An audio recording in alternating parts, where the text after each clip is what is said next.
Salut la team des Cube, alors est-ce que vous allez bien? Moi ça va nickel. Aujourd'hui on réagit c'est la première vidéo react sur cette chaîne. On réagit au documentaire de Combini sur... comment il s'appelle? On va regarder. Grégory a créé plus de 300 modèles de Rubik's Cube de la part de Combini. Alors, je n'ai rien contre Combini, donc si je critique, c'est pas la faute de Combini. Et je vais pas critiquer, je vais juste donner mon avis. C'est parti, let's go. Là, j'ai miniaturisé un Rubik's Cube qui s'appelle le Square One. Il fait 12 mm. Alors celui-là, il peut paraître simple, mais en fait, c'est un 1x2. Wow. Alors, revenons sur Square One. Il y en a qui disent que les cubes les plus compliqués, ce seront les 4x4, 5x5, voire même le Megamax. Mais non, c'est vraiment le Square One parce que il a des algorithmes très particuliers. Ok, repartons sur ça. Qu'est-ce qu'il est en train de nous sortir là? x 111. Salut, je m'appelle Grégoire et j'ai conçu le record du monde du plus gros Rubik's Cube, 33 x 33 x 33. Alors, le 33 x 33 x 33, c'est une dinguerie. Alors, ça a été battu récemment, donc il n'est pas vraiment à jour, malheureusement. Mais peut-être que je vais réacter une autre fois au nouveau record du monde. Mais au moins, lui, il est français, comparé à d'autres qui sont américains, je crois. Du coup, on va voir. Ah oui, il y en a vraiment toutes les formes. J'ai conçu ce Rubik's en 2014. À l'époque, vu que j'étais étudiant, je pouvais pas me le payer en fait parce que imprimer quelque chose comme ça coûte plus que 5000 euros. Donc j'ai décidé de le fabriquer en 2017. Pour le designer, il m'a fallu environ 25 heures. Je me pose la question de comment il tient le... Moi là, je me pose la question de comment est-ce qu'il tient le socle. Parce que c'est lourd ce truc, mine de rien, en fait. Et ensuite, pour tout ce qui est assemblage, mettre les étiquettes, etc., la totale, c'était 205 heures de travail. Le plus gros problème, c'était de trier les pièces, parce que j'ai dû les trier une fois quand elles étaient blanches, ensuite je les ai teintes en noir, et j'ai dû les retrier derrière, donc c'était environ 80 heures de tri. Pour la majorité, j'ai fait ça tout seul, mais pour l'étiquetage, j'ai des amis qui m'ont aidé, parce que coller... Alors ça, je me dis, pourquoi est-ce qu'il les a pas directement peintes dans la couleur qu'il voulait? Ça lui a évité de faire l'étiquetage, et c'est super long en plus. 6534 étiquettes tout seul, c'est un peu lourd. J'ai commencé il y a environ 10 ans, donc c'est pas le seul que j'ai fait. J'en ai conçu environ 300 et prototypé environ entre 150 et 200. En 2017, j'en ai même conçu 53, dont celui-là. Donc voilà, je vais vous montrer un petit peu les autres designs que j'ai fait. C'est toujours sympa pour Noël d'avoir un Rubik's Cube en forme de sapin de Noël. Alors celui-là, il peut paraître simple. Mais le sapin de Noël, il existe aussi maintenant, mais il ressemble pas à ça. Et celui-là, il nous l'a déjà montré, celui-là, non? Mais en fait, c'est aussi un record du monde, c'est un 1 x 2 x 111. On l'a déjà vu du coup celui-là. Truc de ouf. Donc j'ai conçu celui-là, il ressemble un petit peu à un Rubik's Cube 3 x 3 x 2, sauf qu'en plus, il a un petit mouvement supplémentaire. Mais ça se voit là, il y a une croix ici, je pense que ça doit faire quelque chose, là, la croix qui est ici, là au milieu. Bon, je pense que faire quelque chose, on va regarder. Allez, des zooms là. C'est celui-là qui permet de changer de forme et ça devient très compliqué à résoudre.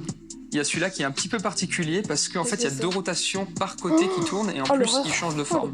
Des faces en fait triangulaires un peu partout autour du puzzle, mais en plus il y a une rotation centrale qui fait que toutes les faces sont liées entre elles. Là j'ai miniaturisé un Rubik's Cube qui s'appelle le Square One et en fait il a déjà été utilisé en compétition, cet exemplaire, par un compétiteur néerlandais. Il fait 12 mm. Ça c'est un normal qui date un peu de l'époque des spinners où je me suis dit bah pourquoi pas. Ah oui. J'ai aussi quelques designs. Faut savoir qu'il existe aussi maintenant un spinner, s'appelle comment ça s'appelle déjà? Un Rubik's spinner, c'est Rubik's spin je crois. C'est en gros c'est comme un spinner mais qui tourne en fait et ils ont appelé ça Rubik's spin. Je le cherche mais je le trouve pas. Donc voilà. Qui ont été commercialisés et ça c'est le premier et il tourne comme ça. Celui-là aussi et c'est mon préféré. Lui c'est les coins qui tournent mais en plus quand on tourne l'extérieur, il y a aussi l'intérieur qui tourne, mais résoudre l'extérieur ne veut pas dire résoudre l'intérieur. Donc ça, c'est le dernier qui a été industrialisé, et en fait, c'est un partenariat entre la marque Rubik's et moi. Là, attendez, on fait un pari. Qu'est-ce que c'est pour vous? Pour moi, là, s'il montre la face bien droite, vous savez, c'est le cube fantôme. Le cube fantôme, quand on monte très droit, il est de la bonne couleur, alors quand on le tourne, il est mélangé. Je crois que c'est ça, ou alors c'est que ça peut être quoi d'autre aussi? Ça peut être un Rubik's Cube 3D pour moi, je pense. Elle est rouge. Là, elle est colorée. En fait, c'est un Rubik's Cube qui est à la fois mélangé et résolu. Et c'est extrêmement difficile à résoudre une fois qu'il est réellement mélangé. Donc mes créations sont en vente sur internet sur le site de Oliver Stickers qui est mon fournisseur d'étiquettes. C'est possible d'acheter le 33 x 33 x 33 pour 15 200 €. Le bénéfice n'est pas si grand que ça. Pour le résoudre, il me faudrait environ 300 heures. C'est à peu près aussi difficile à résoudre qu'un 7 x 7 qui est à peine plus difficile qu'un 5 x 5 qui est à peine plus difficile qu'un... En fait, c'est ça qu'on dit, c'est que du moment où on sait refaire un 4x4, 5x5, le 7x7, 8x8, 9x9, 10x10, etc., c'est quasiment la même chose, à pas grand chose près. 3x3, donc le standard. Par contre, c'est vraiment le temps, parce que c'est difficile quand même de tourner 1000 pièces à la fois à chaque rotation au final. Ça, c'est le mécanisme du 33x33x33. Chaque pièce ici est unique. Et voilà le mécanisme interne. Donc c'est extrêmement... En fait, je pense que le plus compliqué, c'est pas forcément de le monter, c'est de le créer version 3D. Ça, déjà, ça doit être très dur quand même. Complexe. Ça, c'est juste le coin. Donc c'est juste ce qu'on voit ici. Alors, ça se voit déjà que c'est que le coin, ça se voit. Ça se voit parce qu'il n'y a pas le... Vous avez vu, attendez, je vais essayer de vous montrer. Le centre, ici, c'est la boule que vous voyez là. C'est la petite boule qui est juste ici. Qui est en fait... Et là, on peut remarquer le gros coin sur le côté. Et ça, donc ça se voit que c'est pas forcément l'entièreté du cube. Mais ça reste quand même super stylé. 33x33. Donc... Un juge de Guinness qui est venu à la maison pour valider le record, en effet. Et en fait, pour valider que le Rubik's Cube fonctionne, en fait, il faut tourner chaque couche de 180 degrés. Donc, il y a 99 couches. Hein. Et en fait, le record avant, c'était 17. Ça a été battu, c'est devenu 22. Et en fait, je me suis dit, bon, j'aimerais bien avoir de la marge, histoire de pas être battu pendant quelques années, quoi. Et du coup, j'ai fabriqué... Alors, effectivement, il date de quelle année 2021. Je crois qu'il a été battu fin 2024, je crois, le record, au début 2025. Maintenant, c'est passé à 40, je crois. 50. Non, c'est 50. Je sais plus. On verra. 33x33 pour ça, quoi, pour avoir le record du monde. En tout, il y a 6153 pièces. Il y a en fait des symétries qui font qu'il y a seulement 153 pièces. Je pense qu'il doit être super lourd. Les Rubik's Cube ne me permettent pas de vivre. J'ai un travail à côté. Je suis ingénieur mécanique dans l'automobile. Dans la vie, j'adore bricoler. Je fais beaucoup de travail sur le bois. J'en fais aussi sur ma chaîne YouTube. Il est pas très... son métier n'a pas grand chose en rapport avec le Rubik's Cube, mais bon. Personne ne dit que son métier doit avoir rapport avec sa passion. Mais juste, je trouve ça quand même assez fou qu'il ait que des... entre guillemets, des boulots de création. J'aime bien.